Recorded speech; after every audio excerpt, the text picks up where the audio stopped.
Okay, welcome everyone to the TechRRT Capacity Strengthening webinar series. Today's series that we're in our second one it's a programming for non-breastfed infants, protecting, promoting, and supporting infant feeding and emergencies for all children. Today's webinar is on wet or shared nursing. Welcome, and I'm happy to see a good turnout. Looking forward to hear our presentations today. I'm just going to go ahead and get started, and then we will see everything. Okay, just one second. There we go. Okay, so today's webinar, first I have a small introduction. Before I go too far, I would like to introduce myself and my colleagues that are on the line today supporting the webinar. A small introduction to the TechRRT, an overview of the webinar series. Then we'll have our main presentation. The main presentation first, we've got the presentation that's on wet and shared nursing. That's by Alessandro Iellamo. That will be followed by two case studies. The first one is from the Philippines, and that will be Innes Fernandes. I think she's struggling at the moment to get connected, but hopefully that will be sorted out by the time we get to her case study. Following that, we'll have another case study done by Dr. Ruhul, Amin, and Dr. Sujan that's on Bangladesh from Cox Bazar. Following that, we'll have a questions and discussion session that will be facilitated by Linda Shaker Barberi from the IYCF-E Core Group. That's the Infant Feeding and Emergencies Core Group. Following, we'll send you a link to our webinar evaluation. It's a survey, quick online survey, shouldn't take but a couple minutes that we appreciate if you can fill in. During the presentation today, if you can make sure that you, if you have questions during the presentations, please feel free to write them in the chat box. We will use those questions later during the questions and discussion session. Linda will be going through and finding them. So at any point, do please write in the chat box. Also in the chat box, with the introduction, if you have, everyone had to register to get into the webinar. You may be sharing your computer with somebody else today, which means only one of you has registered. Therefore, if you have somebody additional at your computer, if you can please ask that they write in the chat box to say hello, the organization they come from, and their position in the country, that would be very much appreciated. Okay, other than that, I didn't introduce myself or the others on the call today. Obviously, so my name is Andy Kendall. I'm the program director of the TechRRT. As I mentioned today, we've got Alessandro Iellamo with us. He's from Save the Children. He's been working very closely with me and the rest of the group on this whole webinar series. As well, we have Linda Shaker Barberi, who's from the Infant Feeding and Emergencies Core Group. She's the facilitator for the group and a consultant, and she is has also been behind all of these webinars. I will introduce a little bit later the other people, the other presenters. Okay, so the TechRRT, what is it and why are we interested in this webinar series and giving webinars in general? We're a technical rapid response mechanism that deploys advisors to support improved nutrition programming. We started in August of 2015, we've just completed 4 years now. We are a consortium with International Medical Corps in the lead, Action Against Hunger and Save the Children as our close partners. We have funding in principle from USAID, from OFDA. We also have funding from Irish Aid and CEDA that's come on board in the past year, and we are very fortunate to have 3 good donors, and we'd like to thank them for their support. We work in close collaboration with the Global Nutrition Cluster and UNICEF, and we work within the new Global Technical Assistance Mechanism that is sort of in the process of being launched. It's an overarching body with the objective to provide a predictable, flexible, systematic, and effective approach to respond to nutrition technical gaps and meet the nutrition needs and rights of vulnerable populations, including children, adolescents, and women in humanitarian crisis. From that perspective, the TechRRT is interested in these webinar series as a way to improve the technical quality of response and the scale and reach. Okay, this webinar series, the overall aim of it is to sorry, excuse me, I am not on mute myself. Okay, the overall aim of the series is to increase knowledge and understanding of safer options for the management of non-breastfed infants in order for programming to become systematic within emergencies for these vulnerable children. As we know at the moment, it's not systematic to be able to have programming during emergencies for non-breastfed infants. It's usually something we're trying to figure out how to do as an ad hoc as we come across these cases. They can be small in number, they can be big in number, but we need to be starting to think about them from the beginning of an emergency. The objectives of the webinar first are to present the current guidance and evidence and recommendations around relactation, wet nursing, and safer breast milk substitute programming. It's to highlight successes for specific country and organizational practices. We also want to identify challenges and opportunities that should be considered in our IYCF-E programming. And finally, it's to provide a platform to identify additional issues, concerns, and gaps that need to be addressed through research, implementation, policies, etc. So we can try to reach that systematic programming for non-breastfed infants. Today's webinar is part of a series. Most of you should have seen that there was an invitation. That's a series of 3. Today is our second webinar. Last week we had a webinar on relactation. Today's the second one on shared wet nursing, and we have another one next Thursday, same time, same channel. That's on safer breast milk substitute programming. Our webinar series is brought to you by the TechRRT, the Technical Rapid Response Team, Save the Children, and the IYCF-E Core Group. Those are the 3 people I introduced at the beginning. And as I already said, in close collaboration with UNICEF, the Global Nutrition Cluster, and the GTAM. And we hope that you will be able to join us next week as well. Okay. Finally, today's presenters. I'm going to introduce each one, but I ask them to pipe up and tell a little bit about yourself after I mention each of you. Our first presenter will be Alessandro Iellamo. He's the Global IYCF-E Advisor from Save the Children UK. Alessandro, can you tell us a little bit more about yourself?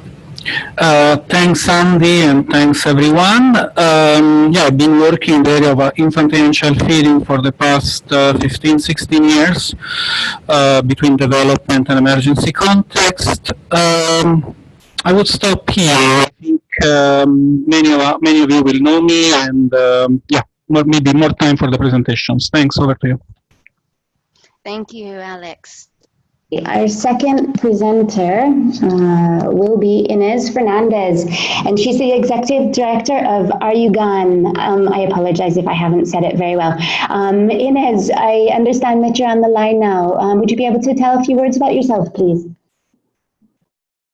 Hello, I'm Innes Fernandes from Philippines, and I'm the Executive Director of Arroogaan. I founded the co-founded the breastfeeding movement in the Philippines in '81.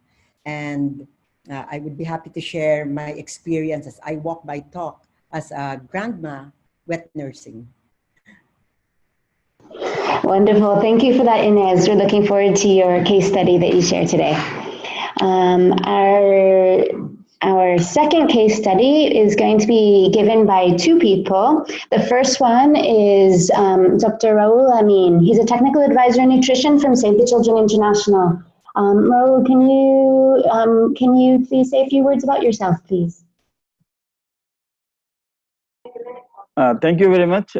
Basically, me and Sujan, both of are not a medical doctor, but we are the nutritionist. Basically, about me, I'm working for the there is disaster management as well as public health field, especially in the nutrition field, for the last 30 years.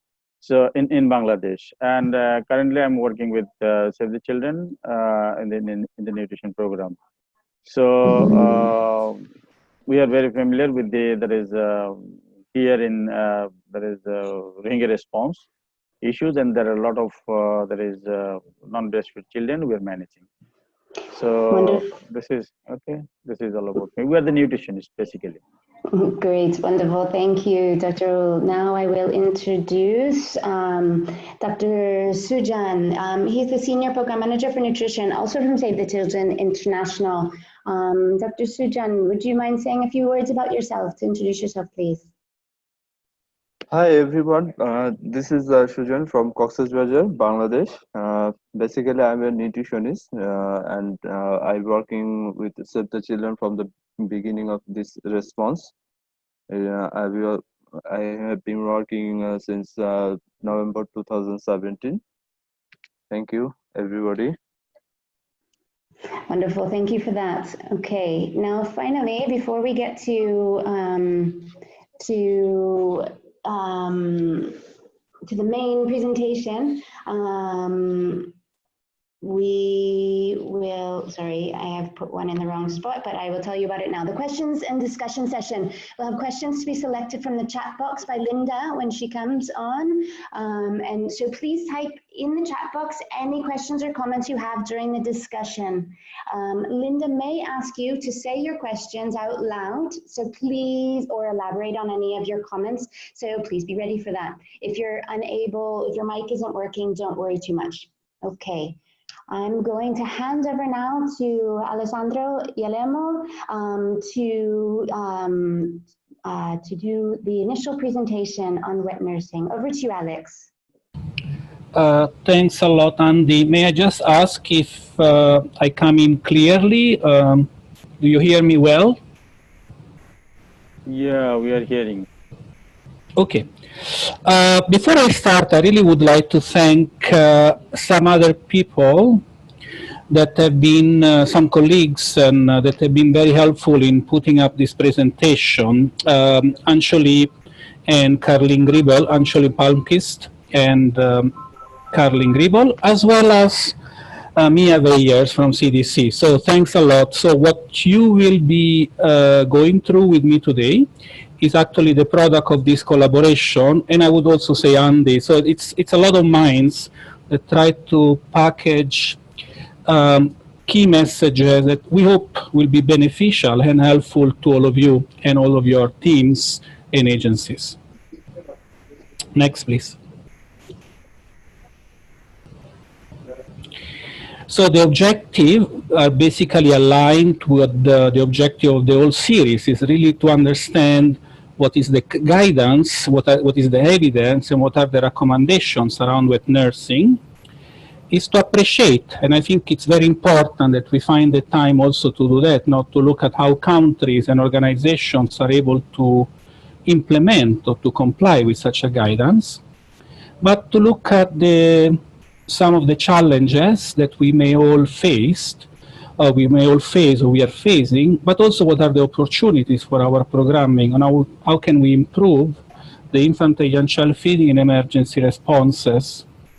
And again, I'm sure the question and answer portion of the webinar will give us an opportunity for you to share as well, your direct experiences and some of the diverse concerns that we may all go through.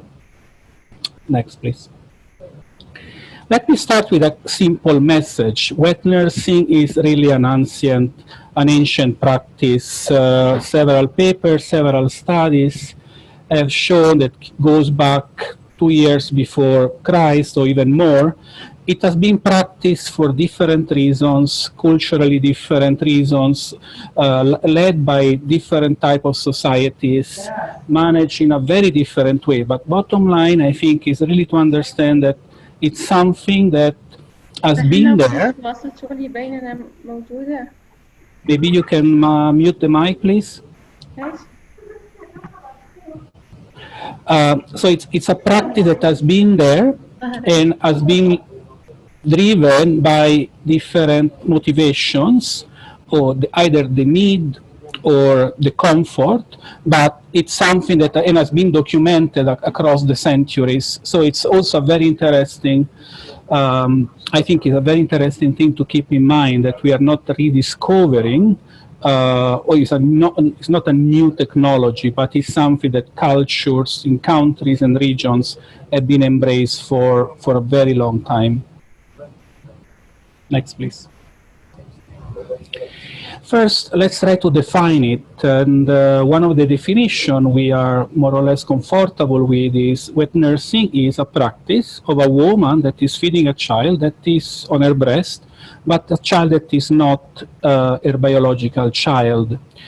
The definition focuses on to provide the nutrition. Next. What are the different types of wet nursing? We have what we call the direct. Is basically the woman that is breastfeeding directly the child. And there are several advantages why we encourage the direct as long as possible, as long as acceptable. It reduces certain risks in relation to morbidity.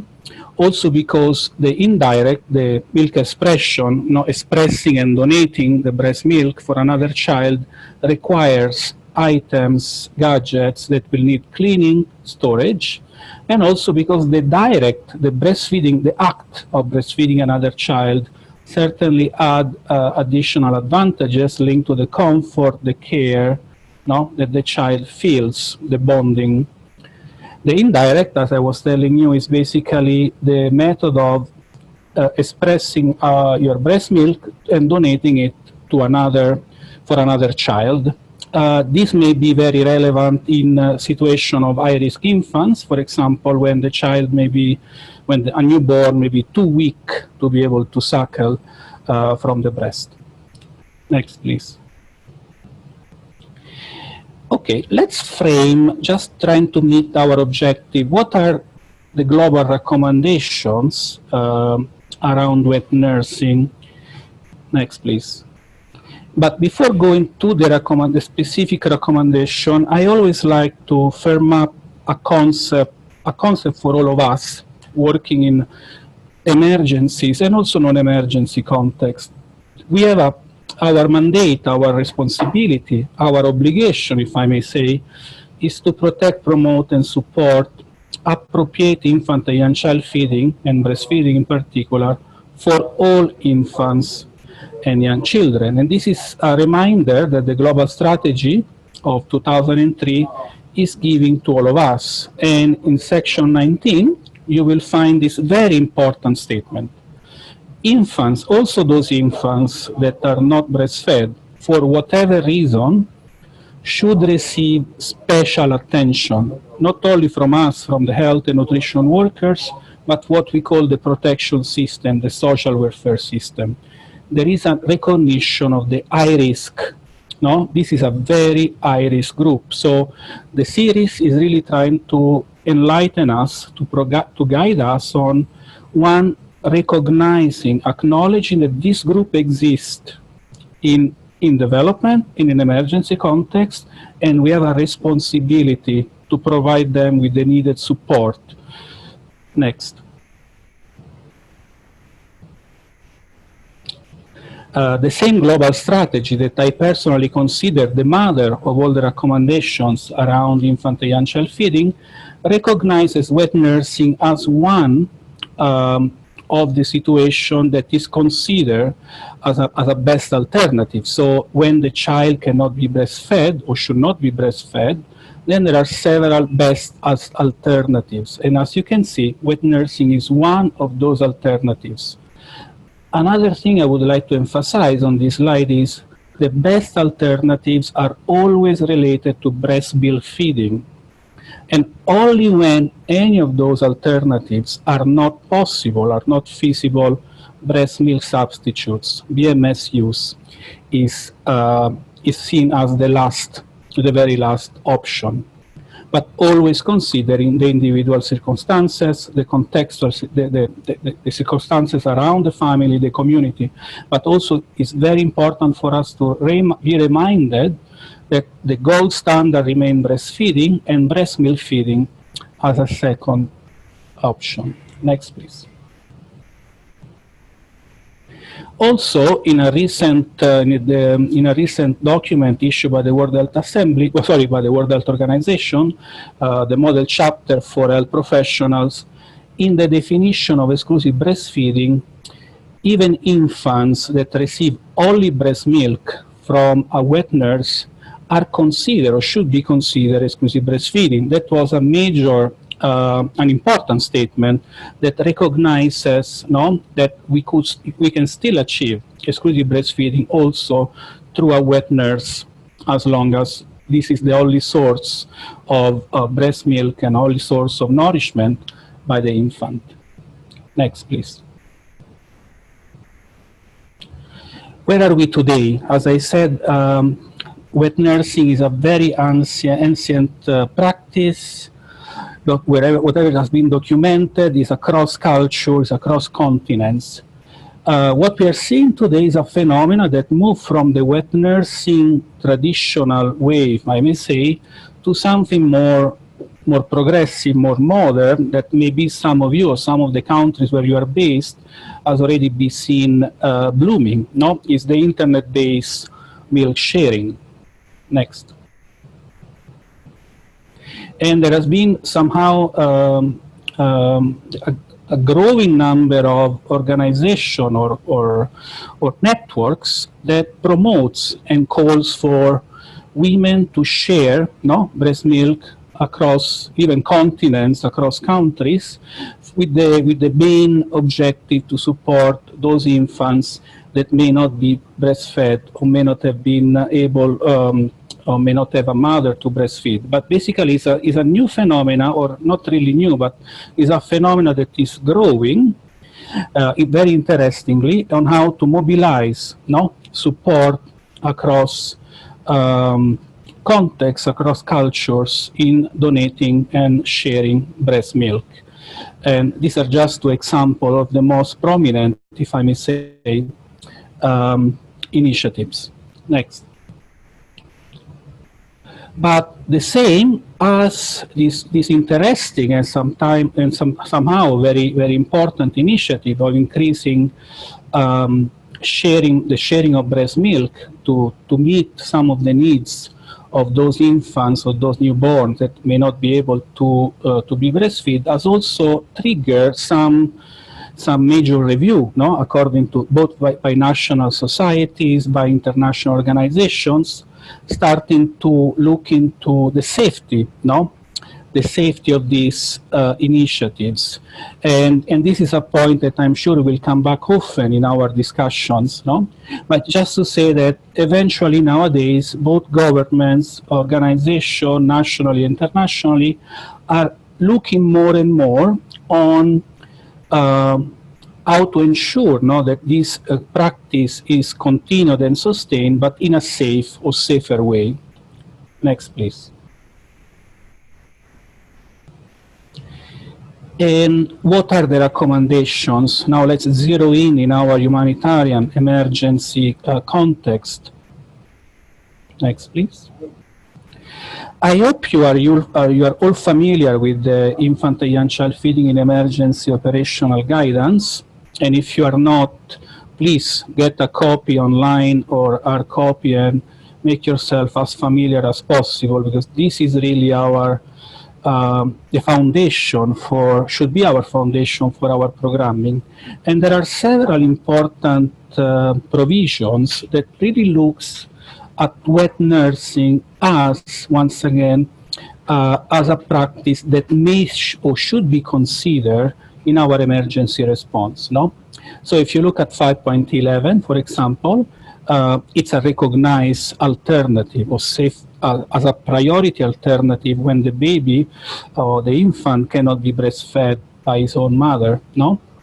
When you look at 5.13, for example, it encourages, and again, we will emphasize on this in the next slides, and I'm sure in the case studies that will be presented, the importance for us, yes, to consider it as an intervention, but also to ensure that this is done in full respect of the culture where we are working, on, of course, on the availability of the right wet nurses, and on 536, ensuring as much as possible that, if possible, for example, HIV counseling and testing be provided, but also recognizing that in contexts where this is not possible, to at least ensure that a rapid assessment and counseling be provided to the potential wet nurse. So you see how the guidance, the operational guidance, does provide important recommendations and also guidance on how to approach these critical, eventually life-saving intervention, but in full respect of the culture, the people, the environment, but also in full consideration of potential health risks as much as possible, again, within the context we are operating. Next, please. And this is just to say that the same has been considered in a recent protocol recommendation, the HIV and infant feeding and emergency operational guidance, that reiterates, if I may say, and it's obviously perfectly aligned, but I just wanted to show how several initiatives trying to provide guidance on public health in emergency and humanitarian context reiterates the important thing that wet nursing is a safer choice to feed babies that may not be able to be fed or breastfed.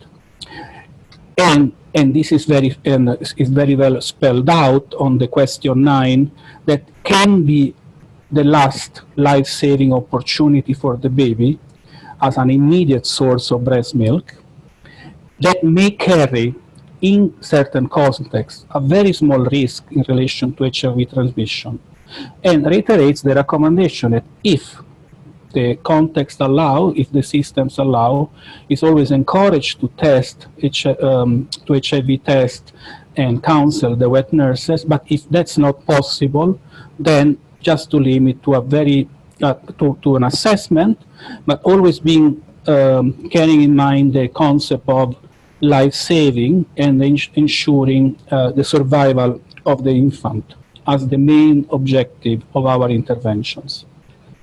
Next, please.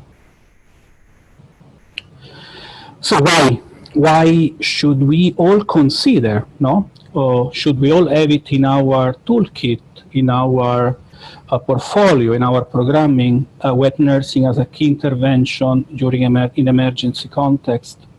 We know exactly that, we know very well, no? That in the context where we work, there is a very high risk of infection, acute malnutrition, and other concerns. We know exactly that in those contexts, the risk of artificial feeding are even higher than in normal context, in development context, because of all the issues we are familiar with, lack of clean water, environmental issues, the lack of even appropriate products, no? And maybe the lack of an appropriate healthcare system. The access to healthcare may not be always readily available, no? We know very well that non-breastfed, there is tons and tons, volumes and volumes of evidence that reaffirms what are the risks of mortality, morbidity for a child that is not breastfed or is not breast milk fed. As I said, we also know how complicated or complex may be to support a safer artificial feeding program. We'll discuss it next week with our colleagues. And also another important point, that in culture where wet nursing is accepted or has been accepted, has been practiced, certainly wet nursing builds or may build, no, community resilience and self-resilience. Many times in my experience, wet nursing was a spontaneous process in a very important coping mechanism for the community affected by those emergencies. Next, please. what are the options? And I think you may be familiar, no? One is the single wet nurse, and this is what really we highly encourage, is basically one woman that is able to provide for all the breast milk needs of the child. This can also be in addition to what the mother, if there is still a caregiver, is supplying, and this is in relation to the relactation effort that we discussed last week. So wet nursing and relactation may also go hand in hand, as we discussed last week, no? Or, and this is the least recommended, but is still an option that may be considered, is when different women are trying to fulfill, no, or to support the needs of the infant. Again, it's not what is being recommended, but if it can provide an amount of, can meet an amount of needs of the infant in the provision of breast milk, is always better than nothing at all. Next, please. And so these are some of the experiences from the ground, and more will come from my colleagues on the case studies, but like in this grandmother that has been the one feeding, no? She was the wet nurse of her grandchild because the mother was skilled, no? Next. And this is also quite a famous picture, a grandmother in northeast Nigeria that was helped to relactate while the granddaughter was in the stabilization center, no? So she was relactating, and she became the wet nurse of her grandchild while she was she was treated in the inpatient care. Next. This was a picture from the Philippines, but Innes has more beautiful and meaningful stories how this woman, again, was nursing an abandoned child after a disaster. Next. And I think you are all familiar with this photo, this famous policewoman in China that didn't think it twice. She started basically breastfeeding the babies affected by a major earthquake in China while they were still trying to rescue and to recover the parents, the caregiver. So imagine wet nursing as really a life-saving intervention, even in context, and China, unfortunately, is not a very breastfeeding-friendly environment for now. Even in this context, how the community, the sensitivity of individuals, understanding the importance that act has in ensuring the survival of the baby at the time. So there is also a concept of wet nursing as a short-term intervention, while other interventions or other support may be coming. Next. So what are the factors? And here I am drawing some thoughts from a wonderful colleague, FCB, he's a nutrition advisor in Save the Children, that did a very rapid a review of what were the experiences and the motivations around wet nursing, and this has been published in ENN Online. So thanks FCB for doing this work. But basically what he was able to find that commonly the factors that have barriers of hinder the success of wet nursing is certainly the wide distribution of infant formula, availability of formula, bottle feeding as a widespread practice, as well as the fact that maybe pre-emergency breastfeeding practices were already not ideal, no? Second, the fear of transmission of HIV or other diseases, either because of real considerations, considering the prevalences and incidence in the countries, or because of belief and misconception. Another important element that maybe we may all agree with is the logistical aspects of the wet nurse. Mostly when these wet nurses are not part of the family, are not actually family members, and that's always the ideal situation, no? Is how to ensure that the wet nurse can reach the infant and how to ensure that night feeds are also provided. religious concerns is also one of the elements that as hinder and is hindering in certain contexts. The limited availability of milk banks for shared breast milk that can be eventually pasteurized and redistributed.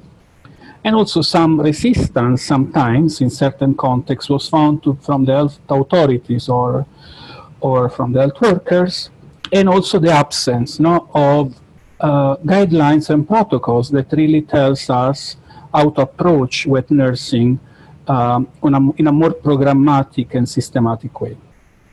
Next. Well, what did CB found in relation of what are the factors that support, encourages, facilitates wet nursing? Certainly the importance and the knowledge, the understanding how breast milk, even breast milk feeding or breastfeeding, its importance, its benefits, its life-saving impact versus something that is certainly suboptimal, like an infant formula. The knowledge, as we said, of the acquaintance between the wet nurse and the mother. So the fact that we want to build on a family supporting, the family is where the wet nurse usually should come from, no? Because that facilitates many processes around it. The availability of community support, the community, the group support, no? And I think our two colleagues will expound on this. Certainly the support from the facilities, no? The encouragement that can break some barriers in terms of misbeliefs in relation to transmission of diseases. Gaps in capacities to support and identify wet nursing, for example. Measure to reduce, if needed, disease transmission. So the screening, HIV screening for wet nurses. And once again, wet nursing is globally recommended as one of the best, safer options. So as I show you, this is what the global community is rally behind, but maybe more work needs to be done. Next, please. What are the implications? These are just few thoughts. Certainly, we're recognizing the importance, we're recognizing that it's really a community-led, it may really be a community-led initiative, and most of the time, again, based on my experience, it's a spontaneous process, but as organization, we always have to be extremely careful, and I know we do, in understanding how appropriate it is in the context where we work, in the society where we are, and in the health situation we are practicing, we are operating. We need also to ensure that it is well reflected in our guidance and policy. We need to ensure that the solution is not just a technical solution, but is a solution that favors the family as a whole. We need to ensure that we think about supporting the wet nurses as well. No, it's not just supporting the child or the family of the child that needs a wet nurse. There is much work to be done around capacity of health and nutrition staff to better understand wet nursing, to better understand the implications, to better understand also how to support it. We need to consider wet nursing as a short-term and a long-term solution. It can be a good interim solution, as I said, towards the lactation, and some of the examples were shown. And ensure there are resources. And again, I'm sure the Cox Bazar case will explain, will give you more information on that. Next. Just food for thoughts. I didn't want to call it a recommendation, but I would love to hear from all of you later during the discussion. Certainly, we have limited studies, or at least documented experience around wet nursing in low and middle income countries. I think we all have to do a better job in positioning wet nursing at the global, regional, in global regional guidance and protocols. It is important to move from using the word wet nursing, but never providing the steps, as I said, the guidance, no? Wet nursing is a word, as I showed, that is mentioned and used, but when we need to do something about it, we are lost in what are the steps, what are the processes, what are the procedures. And again, I'm looking from an organizational point of view. And also we have to be creative. No, we should ensure that the right resources are available to make it happen, to make it succeed, to support those involved. And again, it's not just a baby and a wet nurse, it's the whole system around them. No, it's the whole family, the whole community. There are 2 families involved at least. Next. Thank you so much. Over.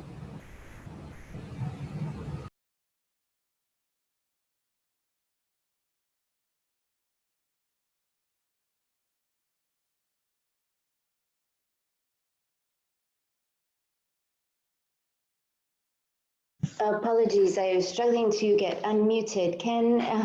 Thank you so much, Alex, for your presentation. I think there's lots that we've learned from it, and I see there's been lots of discussion in the chat box. But for the moment, I am going to hand over to our first case study to Innes Fernandes. If you would like to go for it, Innes. Thank you.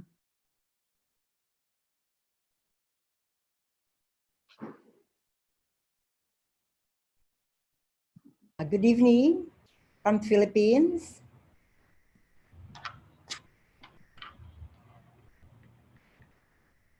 Good evening. Welcome, Innes. Welcome. We can hear you. Good evening. We're hearing you. Okay. I'm presenting my organization name is Arroogaan, means to nurture fully with lifetime commitment. And we've been doing wet nursing as part of our traditional practice.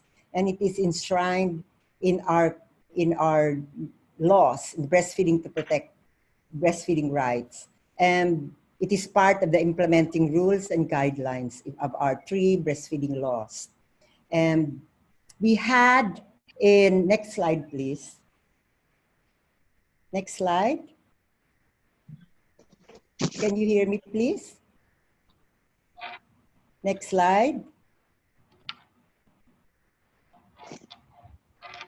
Innes, I'm not sure if there is sorry, excuse me. I'm not sure if there's a delay.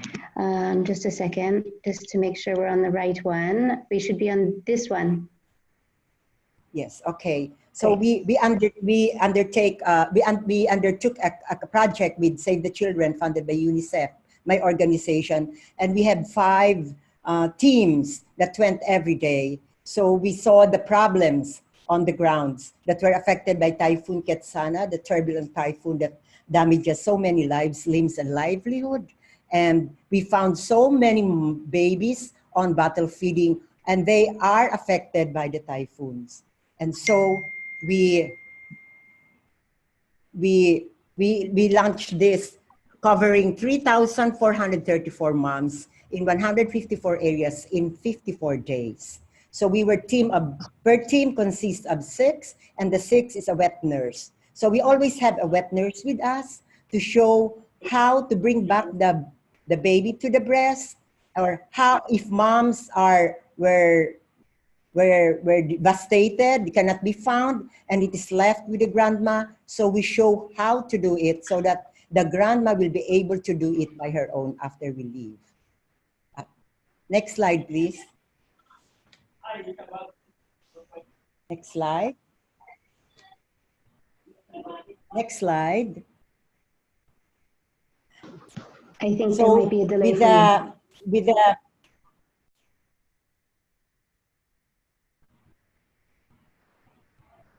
Okay, so the next slide, please. We have Catherine as part of our team, who has a 3-year-old baby left with a grandma who joined our team for the breastfeeding rescue.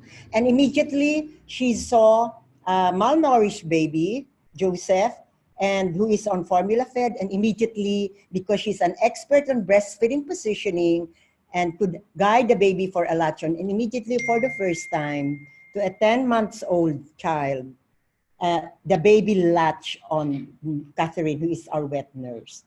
And next slide, please. In the next slide, we show our training. Immediately on the community, at the health center, we would show the survivors of the typhoon how to do lactation massage, to enhance lactation, to enhance the flow of milk, while our wet nurse team would do breastfeeding and the mom would see how she does. And the most amazing are the fathers who wanted to join in our training and asked us to teach them how to learn lactation massage so that they can help their family members and encourage the grandma. So in terms of resources, we were able to allocate $100 per mom or grandma and dads for a training on wet nursing intervention that covers also follow-ups and galactagogue meals to enhance lactation. These are all traditional sound practices that we would want to revive and recapture back this power. And it is very appropriate, very sustainable, and very least cost. So that is how the community are very receptive once they are given the proper breastfeeding orientation and to avert the myth or address the myth that sometimes they become mistrusting or also because of miseducation, even from the medical sector. Next slide, please. So we can show, we have the grandmas after the training and the lactation management. Now the grandmas, we are now 29 grandma. We call ourselves Hot Grandma Club. In support of our daughters who are working, in support of others who would like to understand breastfeeding and recapture back the power of breastfeeding, and to encourage the working daughters so that the grandma takes over when they are out from work, from home, they are at the workplace. So we try to share in every home in the community, and we plan to have more. And this is a very sustainable action. If in every community we bring back that tradition, because it has been a tradition and in fact, part of our law. So the wet nursing management needs to be multiplied so that we can help them and integrate it, institutionally integrate it in the IYCF training as one of the best options for saving a child and for saving the community resource. So now we are continuing this with the power of lactation massage, bringing in wet nurses, and also it is part of our program in Aurgaan. When we encounter a mom having difficulty, whether in crisis or in emergency situation, then we just ask permission and we let the baby latch on us. With us, the 29 grandmas whom we have organized, we are now on emergency mode, meaning to say our emergency milk is ready anytime because we believe that breastfeeding is 90% psychological. And with the help of the power of lactation massage intervention that we have developed with Aurgaan, my organization, it comprised of 11 techniques. We were able now to help the mothers to understand and to be confident with our power that anytime a baby is left with us, especially those trained on peer counseling, we know what to do and we are confident we can immediately lactate. So give us a baby tonight and tomorrow we will show you the power of lactation does not recognize or have bias on age. So unite grandmas all over the world for breastfeeding and wet nursing to have a country's food security and sovereignty. Thank you. Thank you, Innes. Very interesting case study in the Philippines. It's intriguing to hear. I'm sure others will agree.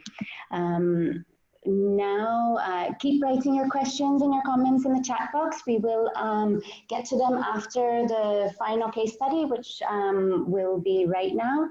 I will hand over to Dr. Ruhul and Dr. Sujan for their presentation on their case study from Cox Bazar. Welcome. Okay, thank you very much, and welcome to the presentation of Bangladesh, that is Cox Bazar. In a refugee situation, the presentation we heard just before this of that is of Philippines. This is a little different.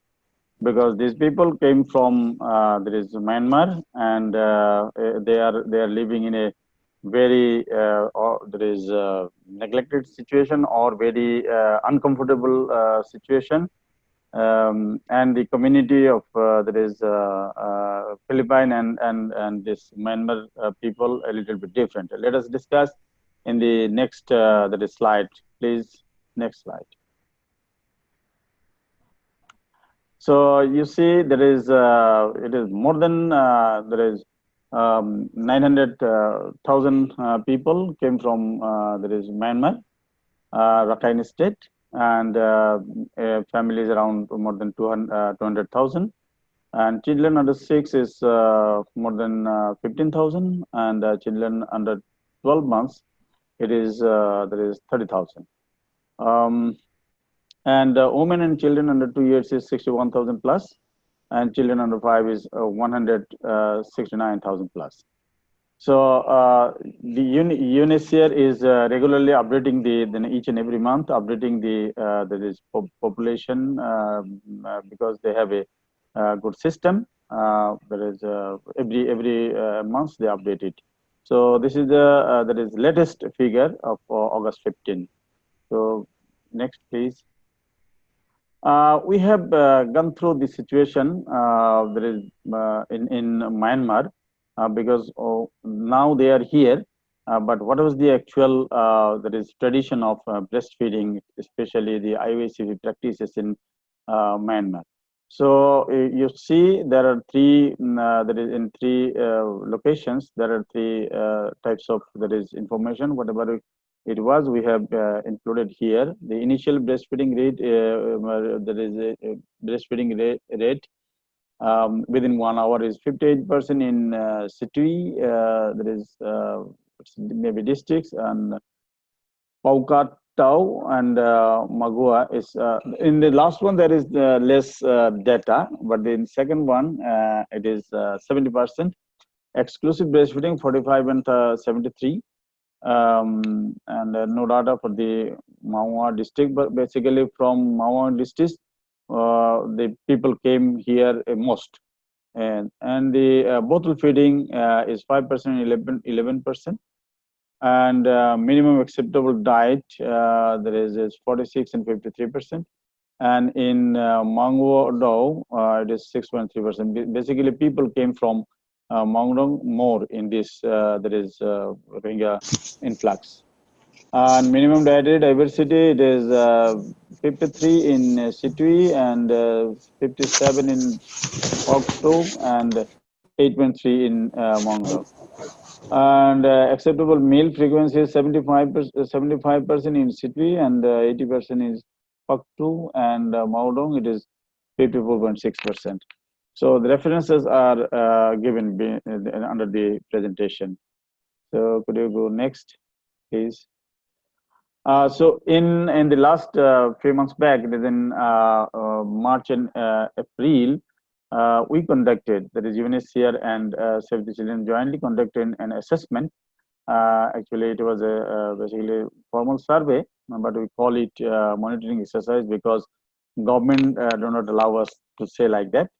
So the situation you can compare with the previous slide. That is, children consume colostrum.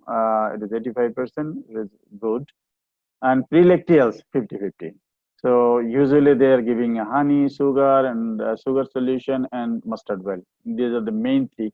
They give some other things also, but these are the main three items they give as pre-lacteals.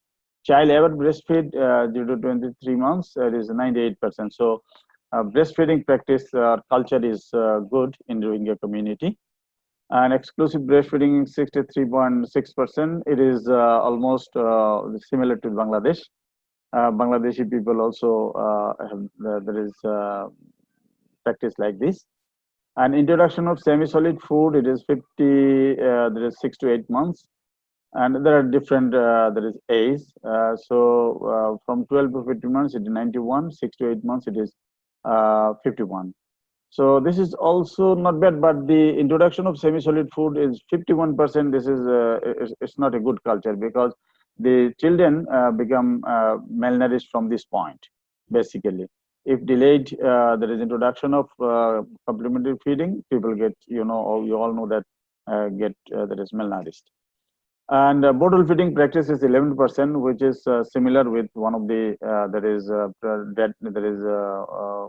information in the previous slide. Minimum dietary diversity 45%.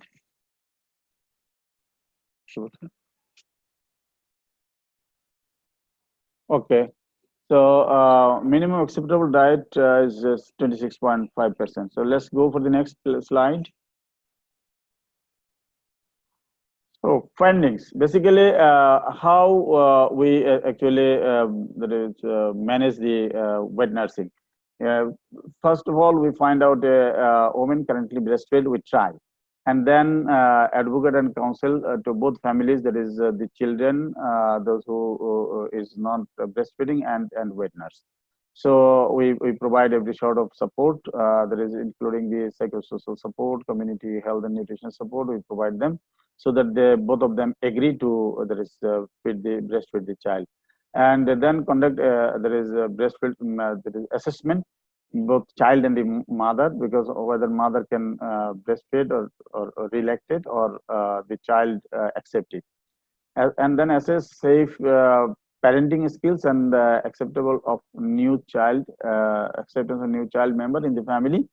So whether the people are accepting the child or not. Counseling on breastfeeding to wet nurse. When the wet nurse is fixed, then we counsel them. And follow up child growth monitoring, growth and feeding practices weekly basis by our counselor.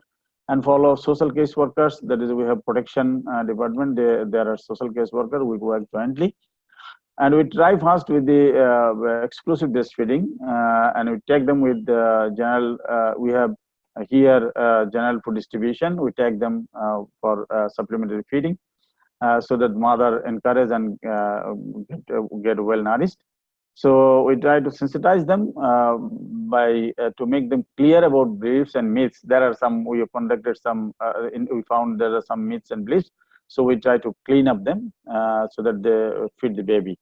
And we have managed so far 40 that is wet nurse, 50% continued with 6 months, and 10% denied after 3 to 4 months, because they are actually not in, some of them are not in the same location, and they need to come, and our child need to go there, our child need to stay in their home. That is why actually there are some, and sometimes they move from one camp to another camp. So these are the reasons. That is why actually 10% are denied to continue this after 3 or 4 months. And referral linkage with other services, that is BSFP for related to mother, and there is supply, we supply hygiene kit and baby kit for these relactating mothers. Next, please. Key intervention, essay coordinating that is in Cox Bazar entire operation. We, the Save the Children International, is coordinating the breastfeeding for non-breastfeeding child. The intervention we manage, and all the other organizations send us the cases. And our other sector people, when they get any non-breastfeeding child, they refer to us. So we have some working, there is camps, but if the child is from other camps, we accept it, and we go there, our counselors go there and manage that child. And SCI use IFE operational guideline, infant feeding in emergency operational guideline, basically, and we manage manage NBF cases referred by the other. I have already said. And when a child, when we find a child under 6 months, we and with absent mother, orphan and accompanied, we try to find out them to ensure exclusive breastfeeding. Basically, this type of breastfeeding, that is, besides this, if foster mother are unable to breastfeed, and that is why we take steps to find out wet nurse. You know, there is a foster mother sometimes cannot. We did not do any lab test. So far there was a, because here actually there is no provision. The situation is not like that. Maybe in the next year it may be possible, but the environment during the last 2 years, we did not have to reach up to that is situation, so that we can lab test. So, for example, if there is anyone infected HIV/AIDS, we cannot test them because it is still confidential. But we hope there will be a practice in the arrangement in the next year. At the beginning, the intervention to select possible witness were reluctant. That is, when we started it, there is a practice of reluctating, but in this situation, most of the people who were not agreed initially. But gradually, when we are counseling in many cases, then they they agreed to do it.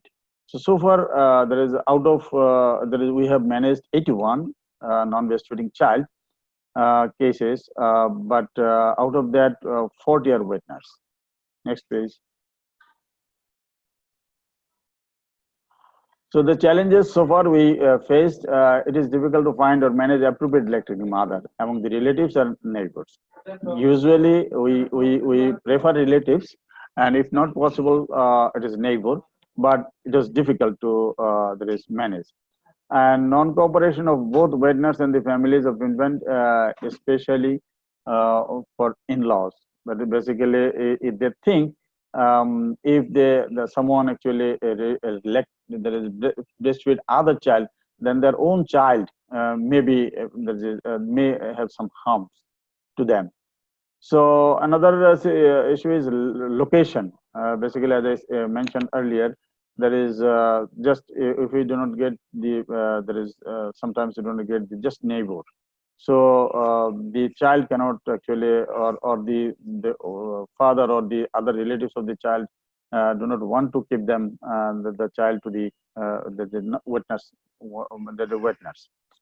and unwilling to come to the follow-up visit to the center. If there is any problem, they don't want to come to the center because the child is not her own. Expectation of family is getting some additional benefit if there is feed the breastfeed to the other children, but there is no provision in our cases. That is, if someone breastfeed other children, then we will give something. Next, please. So lessons learned: misconception among the witness and their families, family members, as I mentioned, and witness cannot get adequate support from their family. It has already been mentioned, and logistical and practical issue need to be considered, like witness from a far distance face problem to support at night, and both formal and on-the-job training we are giving to the witness and our staff, and there is their family members. A common protocol we are trying to actually develop, but it is in draft form, almost final, but it needs to the nutrition sector is reviewing it, and after finalization we will try to approved by the Bangladesh government health department. So what we are thinking as a way forward, sensitization among male groups as well as decision makers of the family about importance of wet nursing to reduce misconception among them. As we have, there is male counselor, IYCF-E counselor. We are trying to use them for convincing the parents, especially male counterparts. We ensure a regular basis follow-up by our staff and our volunteers to ensure both good health condition. We have some health posts. Those are integrated with the nutrition, so we take help from them. And Save the Children can build capacity of other partners. Nutrition and non-nutrition partners on non-breastfeeding child management and establish linkage. So thank you. Do you have any question? Thank you so much, Dr. Ruhul. Very interesting presentation. Good to hear about the Cox Bazar experience. And now we're running a little bit low on time, so I'm going to hand over quickly to Linda Just reminding everyone, Linda is going to be facilitating the questions and discussion session. So if you haven't written your questions or comments in the chat box, please do, and you can continue to do so during the discussion. And don't forget, she may reach out to you to elaborate or to say more. Over to you, Linda. Thank you. All right, so far I've gone through the questions, and my suggestion is just to combine some of the technical questions first that have been asked. So if you don't mind, there are a few technical questions. One by Andre saying that, sorry, can you hear me well? Hello? Yeah, We can hear you. Yes, we can hear you. Yes, okay. So question is, let me know if single wet nursing should be exclusive without any other food before 6 months. That's one technical question. The other technical question is, what about the underweight babies? How can they be wet nursed, or the techniques to be used? And another one that I'm gonna ask before I hand over is related to the age group of the children recommended. Like, and this is Anthony Peter saying, I'm wondering what is the age group of children recommended for wet feeding under 6 months or under 2 years? So these are the first three that I will hand over to you. Maybe I can just give a very short answer, and then I leave my colleagues to add or expound, if that's fine. Innes, Ruhul? Very brief. I think ideally, yes, we would like the wet nurse, if it's direct and is the sole wet nurse, to provide the full needs for a small baby under 6 months, so that to comply with exclusive breastfeeding. But again, the main message is, let's look at the context, what is possible, let's look at what is really practically possible to put in place. But yes, ideally we should achieve that. And again, if we find and if we encourage a wet nurse within the family circle, and I think Ruhul and Innes mentioned it very well in their example, that could be achieved, or that should be achieved, no? But again, I think we want to see what is really pragmatic. And I would say, and this is not on the book, but if the more breast milk, the more human milk, I think that was a comment, very important comment, we are able to provide to a baby, the more benefits, no, the more beneficial this will be to the baby. Very quick on the underweight, as I said, we, if you look at infants less than 6 months, for example, that are treated, are managed in our inpatients in the stabilization centers, and they are able to suckle, then they can be breastfed by the wet nurse, or while if they are not able to suckle, then we are providing them with cup feeding or spoon feeding. And maybe Innes can expound on other techniques that maybe she has been supporting the communities. On the age group, I'm not very clear, but there have been studies that show that usually wet nursing has been practiced largely on small babies. And again, I would say the under 6 months, because we know exactly the importance of exclusive breastfeeding for that group, but also about 6 months, no? But again, the studies show that usually younger babies have benefited from wet nursing, but it can be done even about 6 months, and it's again very much beneficial up to 2 years or beyond. The same recommendation we have for our infant and child feeding. Over to Innes and Ruhul. Thank you. Okay. I contribute from Innes. Hello. Okay. Okay. Yes, Innes. Yeah. Regarding the can we recommend wet nurse for babies at risk or not thriving or underweight? We have done that, and in fact it helps a lot, because usually in that situation the mother is so stressed, or the mother has some mental problems or health issues, and we bring in a wet nurse to help, and it helps a lot when it helps a lot in gaining weight because the wet nurse is so confident and can do the proper latch and support the mom. But of course, we try to let the mother be empowered. In the evening, they take over. So usually we do that during daytime or when the mother is outside the home. We do wet nursing support.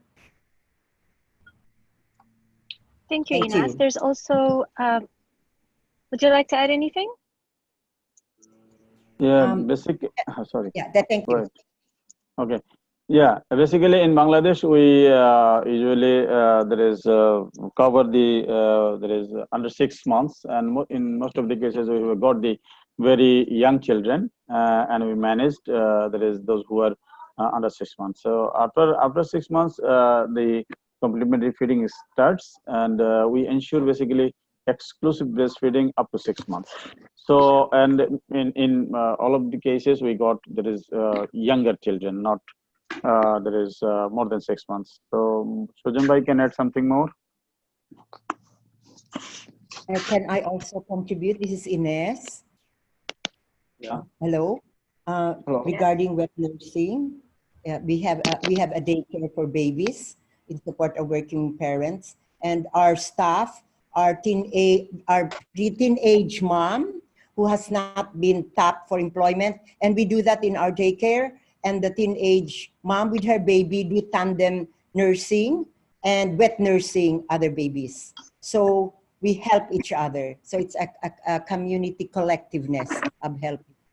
We also use that for relactation on the spot. So wet nursing is very much part of our breastfeeding relactation management. Thank you. Thank you, Innes. Another technical question was whether wet nursing is possible for twins as well. Can I okay. again? Yeah, no, Innes, go ahead. But my quick question is yes, and it follows again the breastfeeding the twins.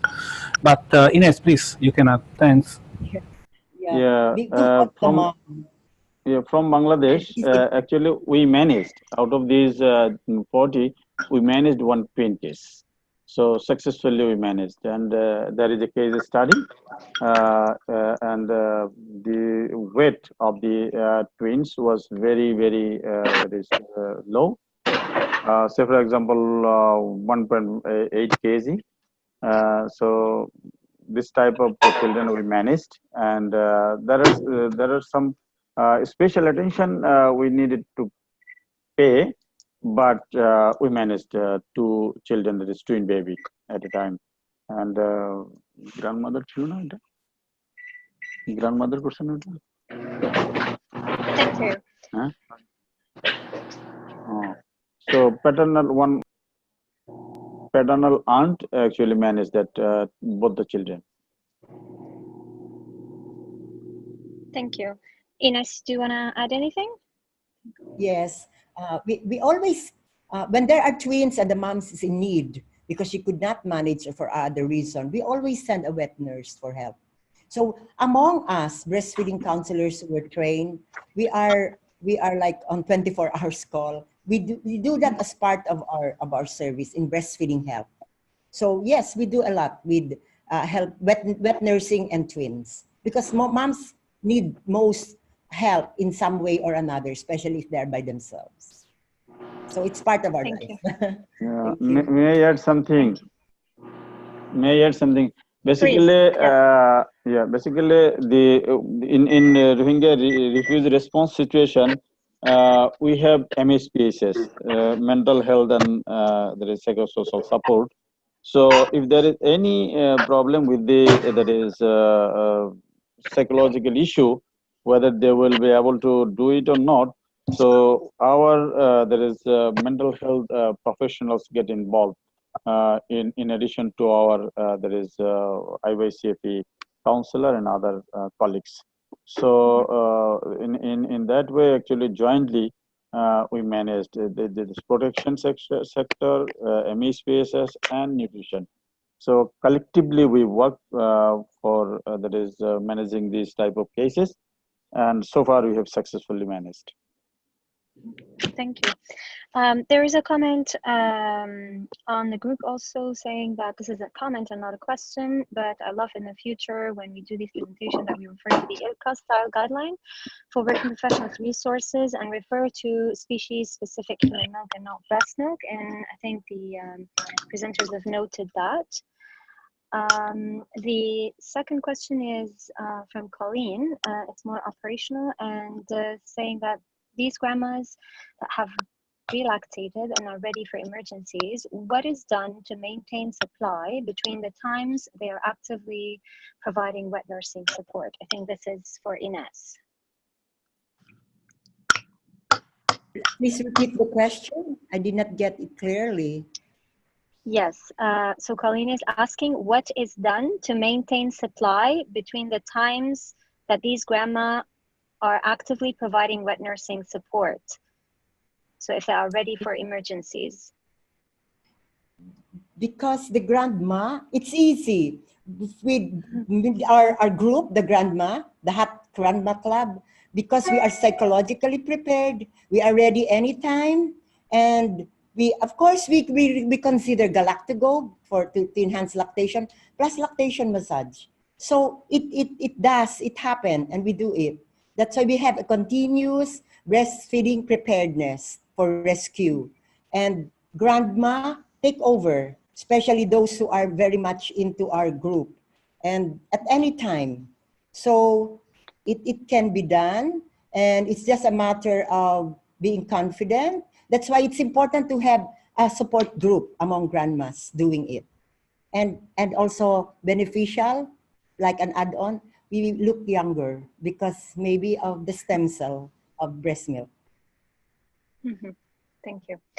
The next question is about developing countries by Amina. My major concern is how to counsel females in developing countries where there are high risk of cultural and social norms not favorable to issues like wet nursing and relactating, especially young unmarried female to support wet nursing.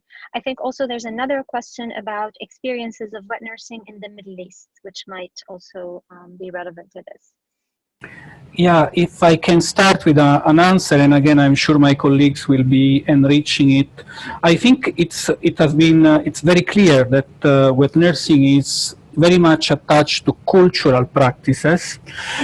So your point is very relevant, it's very important. But again, what I wanted to say is, while we are trying to zero in, we are trying to focus on a very specific aspect, I think we should always be reminded of the interconnection of so many other factors that affects breastfeeding, the success of breastfeeding. So certainly how breastfeeding is considered in the context has a lot to say, on a potential when nurses to work positively or not to work at all. So I know I'm not giving you the answer, but certainly it's groups, support groups, lactation consultants groups, that diverse groups, diverse movements, diverse campaigns that can help establish and reinforce the message around breastfeeding and human milk feeding. So linking up with those groups can be one initial way of helping women, mothers, caregivers appreciate more. And sorry if I can give you a more definite answer, but on the Middle East, that's also a very important question. I think it's more complicated to discuss wet nursing in general in Islamic countries from a development point of view. But personal experience, and I will never forget, unfortunately in the conflict in Syria, the Syrian conflict, or I'm now currently in Gaza, here in Palestine, shows how wet nursing is in situations like wars and conflicts, their life-saving, their coping mechanism when everything fails, when the system is not yet there to respond. And so I remember we had 100,000 refugees in between Jordan and Syria. and we could not access the population, and there was no service available. So Syrian women were helping each other. So that was the fit. We were trying to get information and updates. We could see them, but because of the political situation, we could not access them. So eventually wet nursing was the only life-saving intervention left. So these religious considerations were set aside, but actually no, we're still embraced, no, because even the Quran talks about child survival and in protecting the children. But just to say that in an emergency context, there is that we have seen how wet nursing has been more accepted and embraced, really because of its life-saving contribution to the very dire and very drastic and very dramatic situation.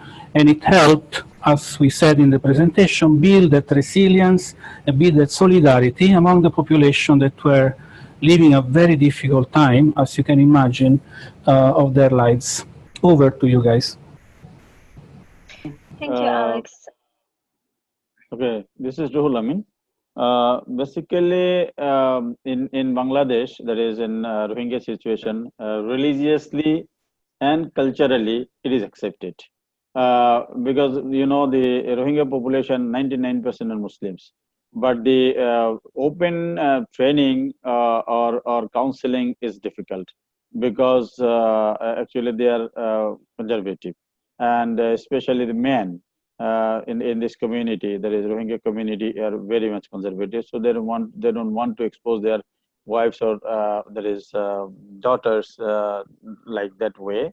So, and like messaging, the training on messaging. So it is difficult. So what do we do? Actually, our staff members, those who are skilled in this area, they counsel them and maintain the confidentiality.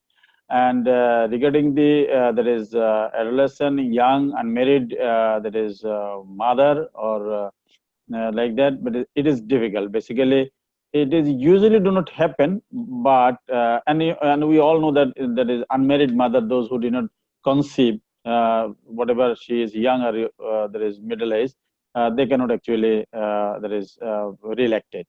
So there is if unmarried there is girls become pregnant, it is illegal. So they will not also be exposed in the community. So it is not possible to there is exercise here in Bangladesh that is in Rohingya situation. But there is religion and culture, there is Muslims religion and culture allow it, so that they do it, but they maintain the confidentiality and they're very much conservative. So, do you like to add something? I want to add one thing, so that when we are working with the Rohingya population, actually religiously it's acceptable to them, but culturally then first time they don't accept the wet nursing procedure. If it is from their family member, like a maternal auntie or parental paternal aunt, then they accept it. Otherwise, they do not accept the wet nursing culture. But we provide some counseling and we put some example from our religious history. Then they agreed actually. So we have to take care of this issue actually. When we go for wet nursing, we have to discuss with both the family, wet nursing family and the baby's family. Then we have to make a decision, common decision. Otherwise, it is very difficult to do the wet nursing properly. Maybe in future, and we have to do the follow-up, regular follow-up, because in between, if you don't do follow-up, then in between the most of the family, between the both family, there will be some conflict or misunderstanding. So to minimize that one and to see the progress, we need to do follow-up. Maybe it could be in our central level where we can measure the children and we can do the assessment of the mother and baby of breastfeeding, and or in the community at household level. we can do, and we can see the situation and environment of the family and the relation between both family, then we can do a successful wet nursing. Otherwise sometimes it's very difficult. Thank you. There's a question, there are two questions actually about honey, and I think Yara has already answered that, saying that this is the community and it's the parents' habits. So just to give time to unanswered questions, there's a question by Judine. What is given to incentivize or compensate in the Bangladesh study? So basically, I mentioned in there is in our presentation that they, as prelictors, they provide honey, the number one, and then there is sugar solution, and the third, the one is mustard oil.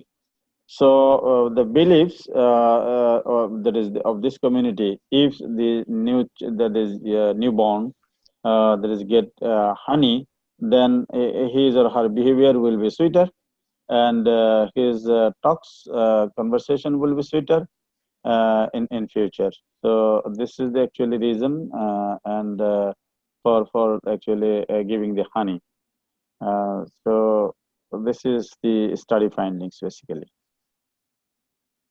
So just to confirm that this practice is a healthcare provider practice, or is it the community practice? The honey? Yes. It's community. It's community, not health provider. Community, yes, exactly. Yeah, yeah. Okay. And great. Okay.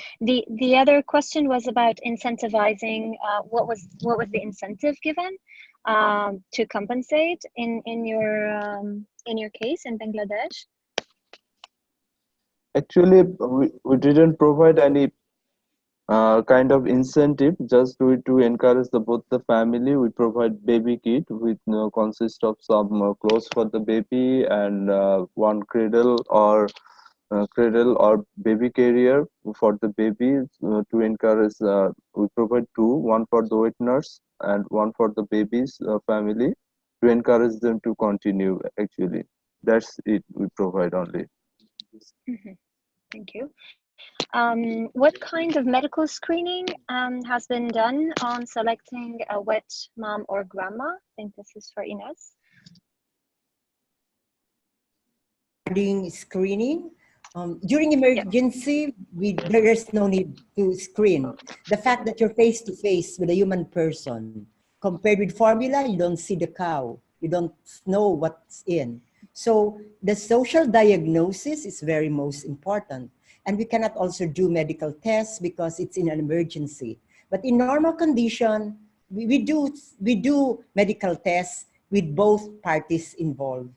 So that's how we handle wet nursing service or support, I mean, because sometimes we do not charge. It is a commitment to help.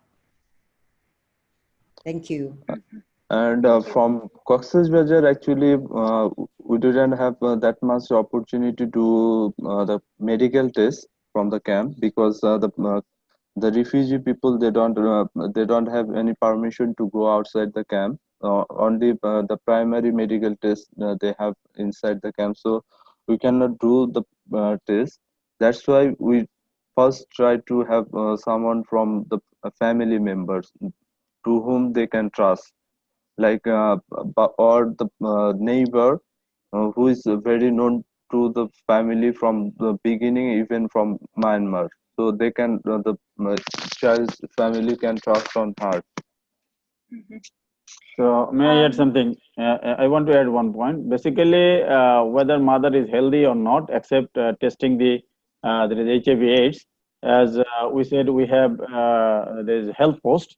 So in health post there are qualified medical doctors. So we try to actually link them with that, refer them with that there is health post, so that the doctors, medical doctors, can certify that yes, she is fit, he is healthy. Except there is they cannot confirm the HIV/AIDS issue. Mm-hmm. Thank you. So Andy's telling me that we are going to wrap up in 1 minute. So if we can just get one more question, and a question from Judy. It seems that wet nursing is not culturally embedded among the Rohingya. If the mother is alive, is there any attempt made to help the mother relactate? You mentioned that. Actually, what we have done, if the mother is died, then we go to the family member to have wet nurse. And if we find that within the family there is a scope of relaxation to the maternal auntie or paternal auntie, we go for relaxation process. And if the mother is alive and the child is non-breastfeed, then we do assessment of the mother. What is the problem? If it is medical problem, then we go for medical treatment for the mother. If it is other problem that means it's not possible to relaxation, we do not. But after medical treatment, we do relaxation process to reinitiate the breastfeeding from the mother. Thank you. Thank you. I think we're wrapping up, Andy. Yes, thank you, everyone. Thank you for the active discussion. Thank you for the questions, and thank you, Linda, for facilitating the questions, and Innes, Alex, although you're already gone, Sujan and Ruhul, for all the answers. I just wanted to realize that we're over time already, so I would like to go ahead and close. So first, thank you everyone for your participation. It's great to see such interest in this topic and this webinar series. It shows that there's appetite to see how we can do better for non-breastfed infants. And it's very interesting to see how sometimes things, wet nursing can happen naturally. It's something that I don't want to, obviously it's a natural thing, but that in some cultures it happens without any encouragement, while in others, in some contexts, we need to provide more support and encouragement to encourage this type of solution to save babies' lives. So I think it's fantastic to see that people are interested to see how we can take it forward. Okay, with that, I would like to ask that everyone takes a moment to fill in the evaluation. I have shared it in the chat box, and I'm going to share it again right now so that everybody can do it. This is a great way to help us to make these webinars more relevant for you, to share ideas on things you want to hear about, and to tell us things that we didn't do well or that we did do well, so that we can make them better for you. So we appreciate you taking the minute or two to do that.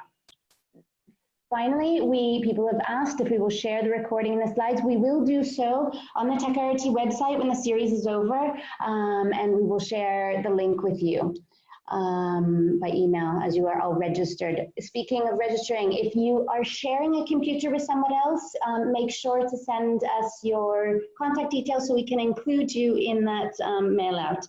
And then finally, just to say, I wait to see you next week on our last of this series, our webinar on safer breast milk substitute programming.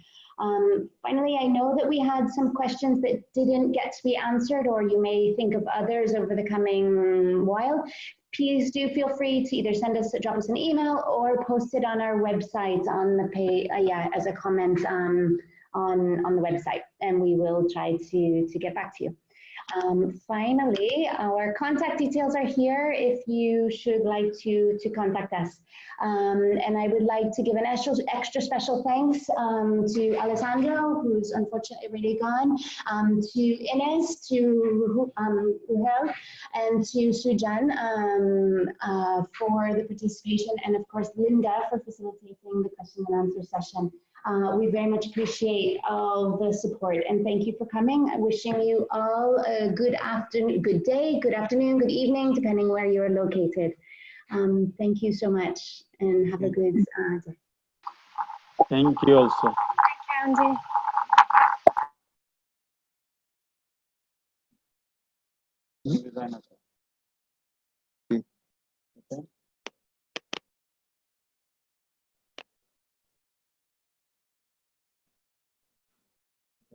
এখানে basically